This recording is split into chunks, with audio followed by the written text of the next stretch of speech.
वो रहमत आलम आता है, तेरा हामी हो जाता है।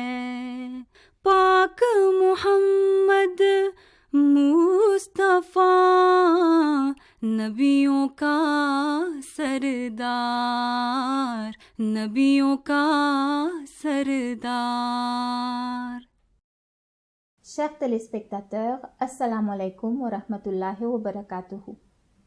Bienvenue à ce nouvel épisode de La femme en islam, du mythe à la réalité. Une émission de la MTA de l'île Maurice où nous allons présenter les versets du Saint-Coran qui se rapportent à la femme. Des versets qui suscitent beaucoup de questions. Des versets souvent mal interprétés, que ce soit par les non-musulmans ou par les musulmans eux-mêmes. Et nous allons vous donner l'interprétation correcte de ces versets à la lumière des explications du Saint-Coran, des hadiths, c'est-à-dire les traditions de Hazrat Muhammad sallallahu alayhi wa sallam, du Messie promis alayhi salam, Hazrat Mirza Ghulam Ahmad alayhi salam, et ceux des califes qui lui ont succédé. Nous avons avec nous sur le plateau aujourd'hui Khadija et Naushin. Mesdames, assalamu alaikum wa rahmatullahi wa barakatuhu.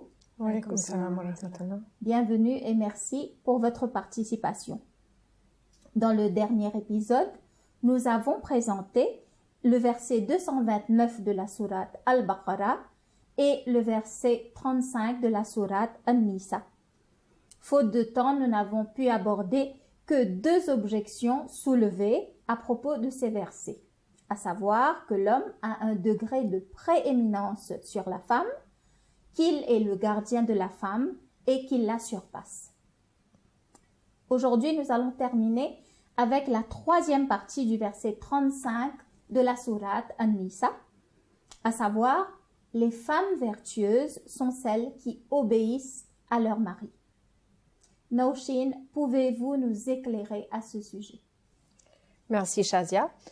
Pour reprendre la discussion sur le verset où Allah déclare « Les femmes vertueuses sont celles qui obéissent à leur mari », Hazrat Mirza Tahir Ahmad Rahimullah nous dit que la question qui se pose ici est « Est-ce que cette injonction dévalorise la femme?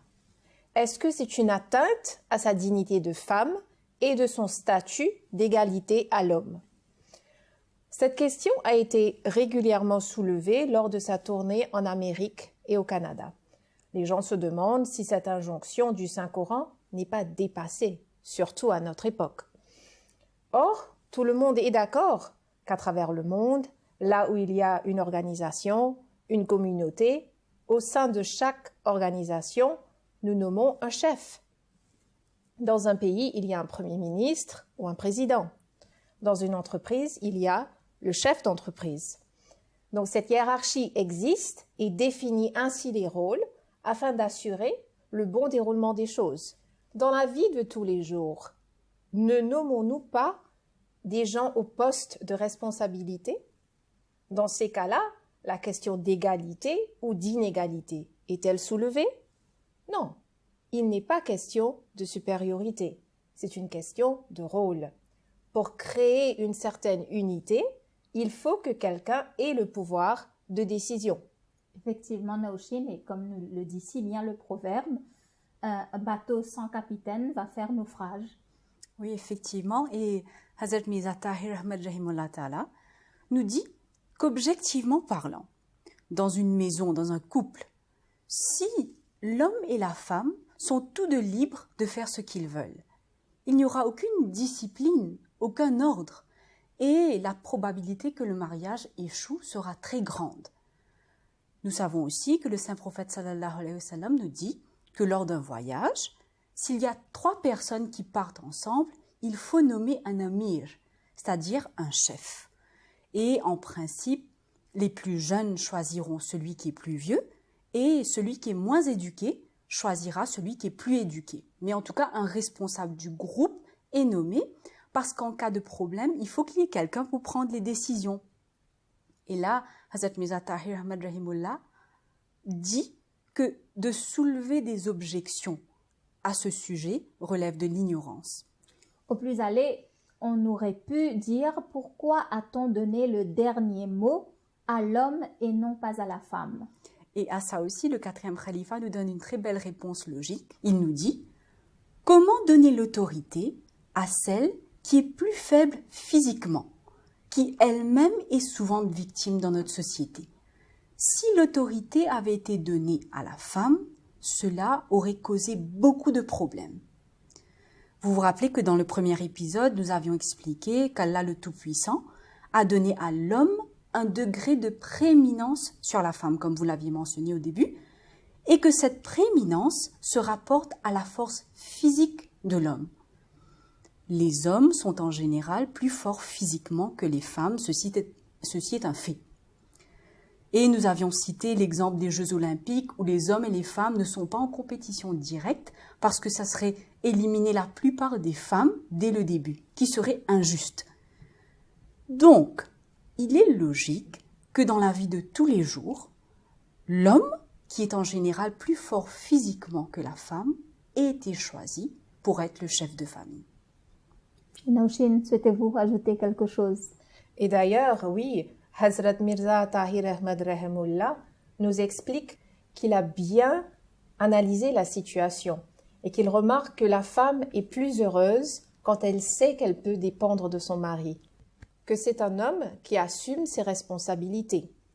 Huzur Rahimullah dit avoir bien observé les familles où c'est la femme qui prend toutes les décisions.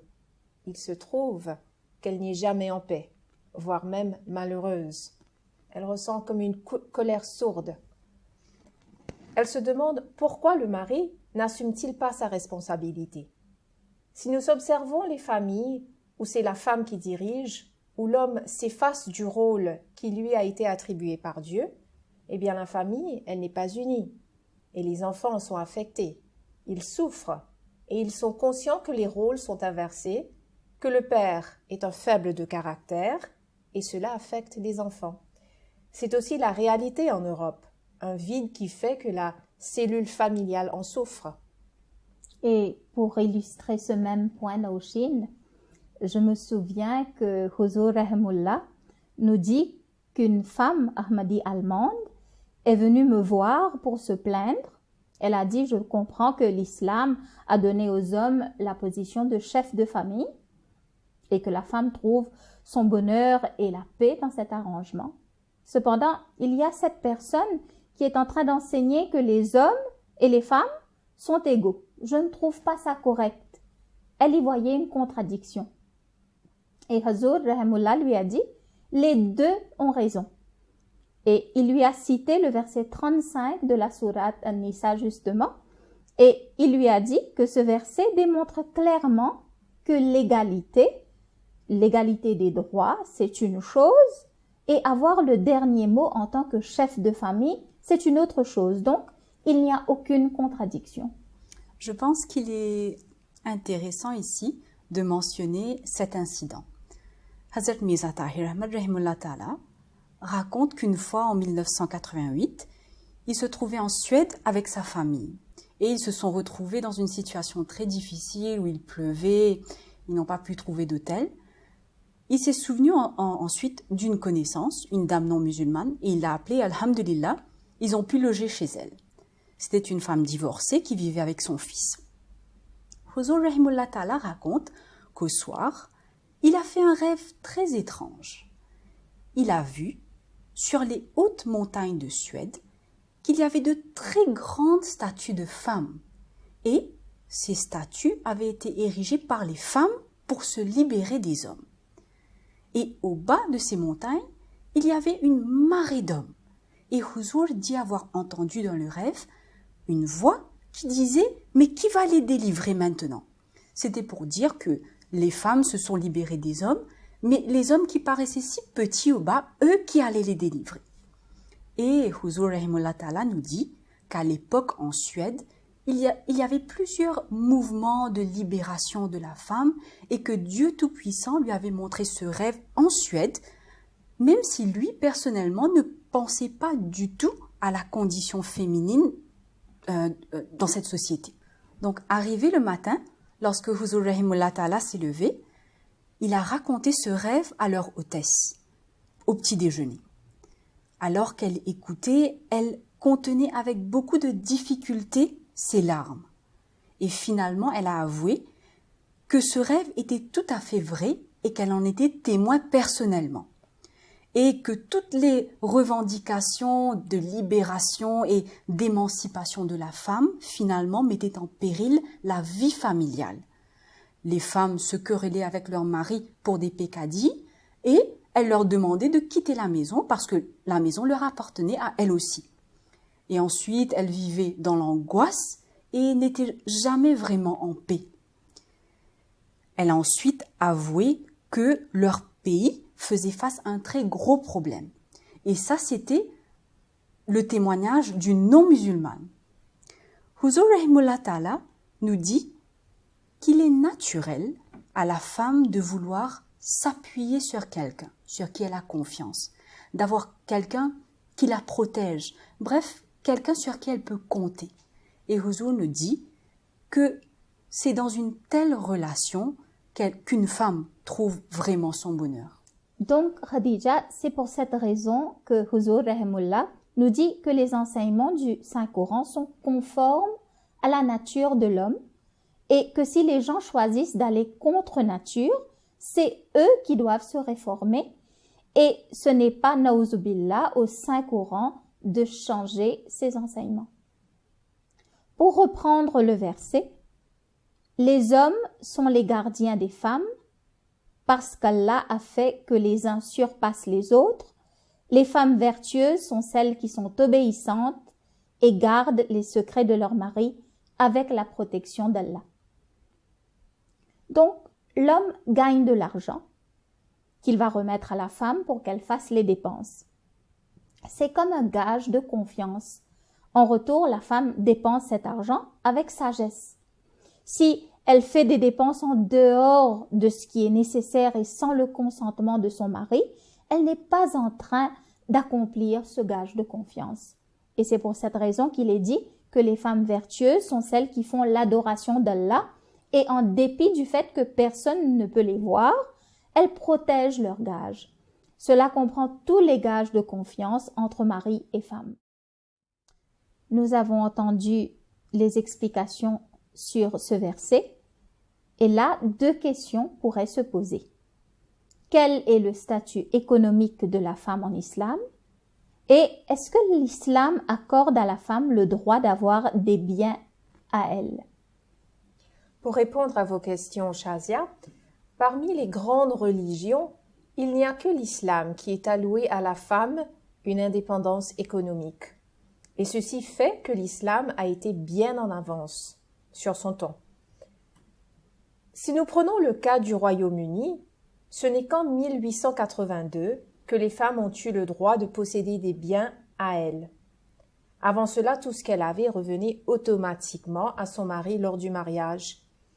Même de nos jours, il existe dans la loi britannique des traces de ces clauses qui illustrent une position de dépendance de la femme mariée envers son mari. En islam, la position économique de la femme a été établie dès le début. Toute propriété qu'une femme pourrait acquérir par ses propres moyens, ce qu'elle reçoit en héritage ou en cadeau, lui appartient indépendamment de son mari. Elle peut lui demander de gérer ses biens, mais si elle veut les gérer seule, elle peut le faire. Soulignons qu'au moment du mariage, l'homme doit donner à la femme une dot selon ses moyens. Hazrat Muslim Maud Raziatala Anho a fixé la dot à un minimum de 6 mois du salaire annuel du mari. Cette dot fait partie du contrat de mariage et c'est la propriété à part entière de la femme. Dans le cas où le mari est décédé et la dot de la femme reste impayée, elle sera considérée comme une dette qui doit être acquittée de la propriété du défunt mari. Et il faudrait traiter cela comme une priorité sur toutes ces autres dettes. En outre, la veuve a droit à sa part de l'héritage du mari qui est déterminé par le droit islamique. Merci pour ces explications, Naouché. Et faisons une petite parenthèse ici. Concernant l'héritage, on critique l'islam d'accorder à l'homme le double de ce qui revient à la femme. Le Saint-Coran, nous le savons, est la parole d'Allah, du Dieu Tout-Puissant, le Tout-Sage. Et Allah Tout-Puissant a attribué à l'homme le rôle de pourvoir à la famille. Donc, c'est à lui d'acheter les provisions, de payer pour l'éducation des enfants, bref, de faire toutes les dépenses à la maison. Et il est donc logique qu'il reçoive le double de ce qui revient à la femme. Quant à la femme, elle n'a aucune telle responsabilité, telle obligation à dépenser ce bien sur sa famille. Elle peut le gérer à sa guise, comme elle l'entend. Donc, il n'y a aucune discrimination dans cette loi. Et pour reprendre ce que vous avez dit, donc si la femme mariée souhaite consacrer une partie ou même la totalité de ses biens dans les dépenses de la maison, elle peut le faire, mais elle n'y est pas obligée. Il y a un hadith où il est rapporté où le saint prophète sallallahu alayhi wa sallam conseilla aux femmes de faire la charité de leurs propres moyens. Par la suite, 2 femmes, toutes dénommées Zainab, sont venues à lui pour lui dire que voilà, nos maris respectifs sont plus pauvres que nous. Nous sommes relativement plus riches. Donc, elle voulait savoir si ce serait une vertu si elles aidaient leur mari de leurs propres moyens. Et là, le saint prophète sallallahu alayhi wa sallam les assura que oui, dépenser sur votre mari de vos propres biens serait une vertu, car c'est un acte de charité et de bonté envers un proche. Donc, en vue de tout cela, il est clair que l'islam donne une certaine indépendance économique à la femme. Elle peut posséder des biens et elle peut les gérer. Et pendant que nous sommes sur le sujet du statut économique de la femme, ceci nous emmène à une autre question. Est-ce que l'islam, en tant que religion, accorde aux femmes la permission de travailler? C'est une question qui est souvent soulevée. Effectivement. Et à ce propos, Hazrat Mirza Tahir Ahmad Rahimullah, lors de ses différentes sessions de questions et de réponses, nous dit que l'islam permet à la femme de travailler. Si elle n'est pas mariée, elle travaille avec la permission de son tuteur, c'est-à-dire de son wali. En général, c'est le papa qui est son wali. Et si elle est mariée, elle travaille avec la permission de son mari. Donc nous le rappelons, en premier, c'est aux parents de protéger et de pourvoir aux besoins de leur fille, et ensuite, c'est au mari de le faire. Donc, une femme musulmane n'est pas obligée de travailler pour sa survie, mais il lui est permis de le faire. Hazrat Mirza Tahir Ahmad Rahimullah déclare que la femme est libre de poursuivre des carrières qui ne se présentent pas comme un danger pour son caractère et sa vertu, et qu'elle peut poursuivre une carrière aussi longtemps que cela n'interfère pas avec le but de sa création. Khadija, souhaitez-vous ajouter quelque chose à cela? Oui, Huzur Rahimullah Ta'ala nous rappelle qu'en tant que femmes, nous sommes bien sûr physiquement différentes des hommes. Dieu le Tout-Puissant nous a créés de manière à ce qu'on puisse donner naissance à des enfants, à la future génération de l'humanité.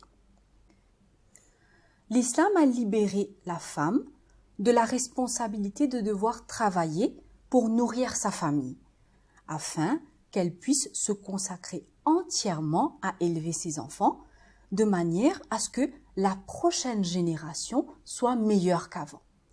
C'est ici une très grande et grave responsabilité qui pèse sur les épaules des dames. Huzur Rahimullah Ta'ala nous dit que si les femmes négligent le but principal pour lequel elles ont été créées et que à la place sont attirées par les attractions de ce monde, c'est les enfants qui vont souffrir. Et nous nous retrouverons avec une génération qui présenteront toutes sortes de troubles du comportement parce qu'elles n'auraient pas été bien élevées par les mamans.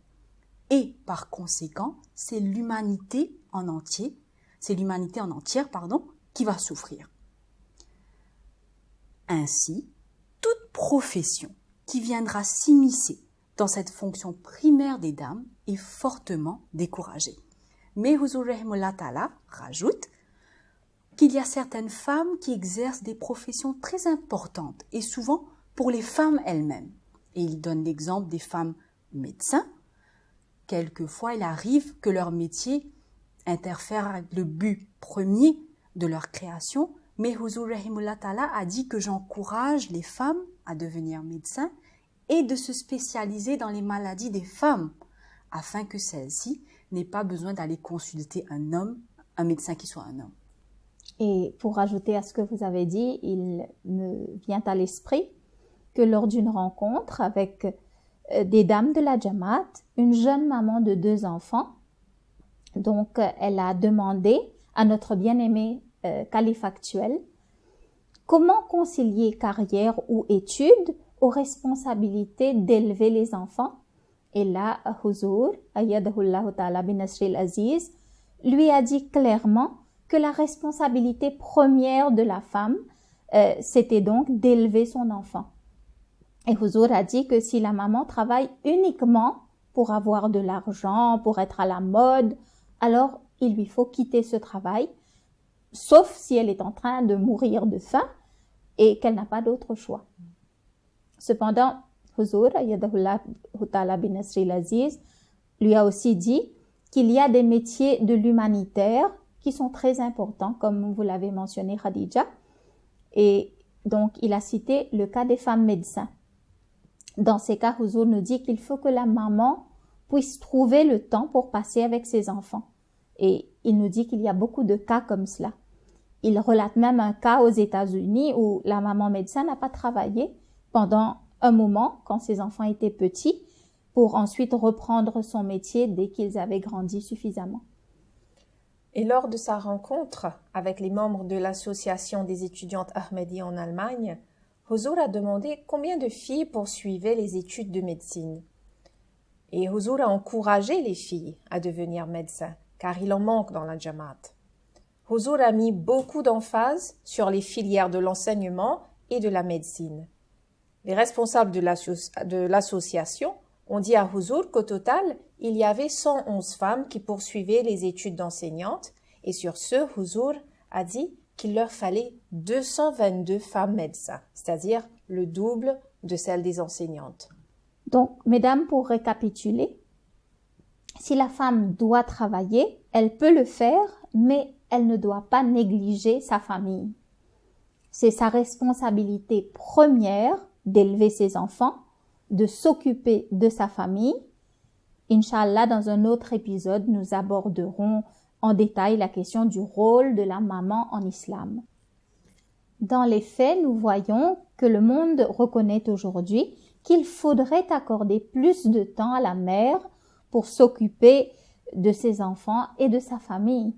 C'est beaucoup demander à la maman, à la femme, de travailler en même temps de s'occuper de la maison et des enfants. Et encore une fois, nous voyons que l'islam nous a donné le juste milieu. Effectivement. Oui. Intéressons-nous maintenant à la question de la femme et l'éducation. On pose souvent la question que si l'islam nous enseigne en général qu'il est préférable que la femme reste à la maison et s'occupe des enfants, alors pourquoi a-t-on mis autant d'accent sur l'éducation des femmes? Khadija? Hazrat Mirza Tahir Ahmad Rahimullah Ta'ala nous explique que l'éducation est quelque chose de très valorisé en islam. Et d'ailleurs, l'islam a rendu obligatoire l'éducation, que ce soit pour les filles ou pour les garçons. Donc, une fille doit être éduquée car c'est son droit.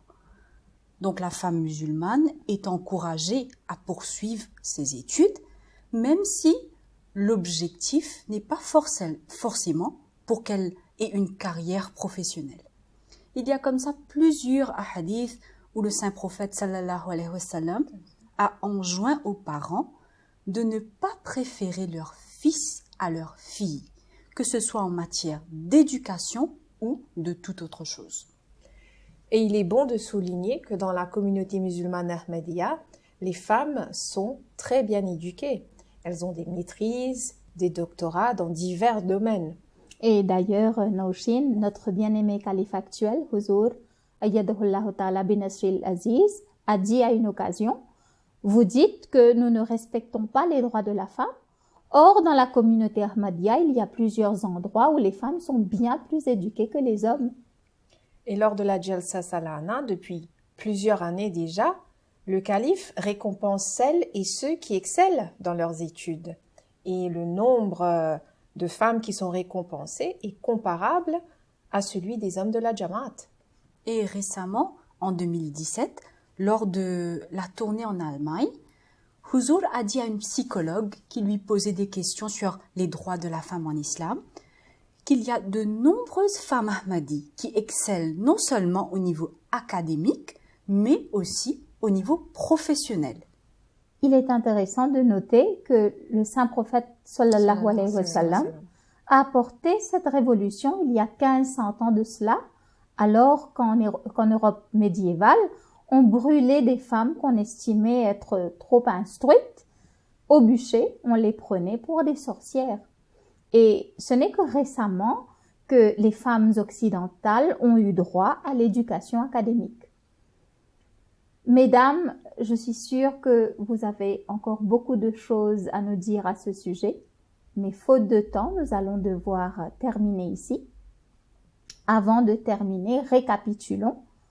Nous avons abordé le verset 35 de la sourate An-Nisa. Nous avons aussi parlé du statut économique de la femme en islam et nous avons abordé au final s'il est permis à la femme de travailler et l'éducation des filles. Merci Naushin et Khadija pour votre participation et merci à vous aussi, chers téléspectateurs, de nous avoir suivis. Assalamu alaikum wa rahmatullahi wa barakatuhu. वो रहमत आलम आता है तेरा हामी हो जाता है इन जुल्मों से छुड़वाता है इन जुल्मों से छुड़वाता है भेज दरूद उस मोहसिन पर तू दिन में 100 बार पाक मुहम्मद मुस्तफा पाक मुहम्मद मुस्तफा नबियों का सरदार नबियों का सरदार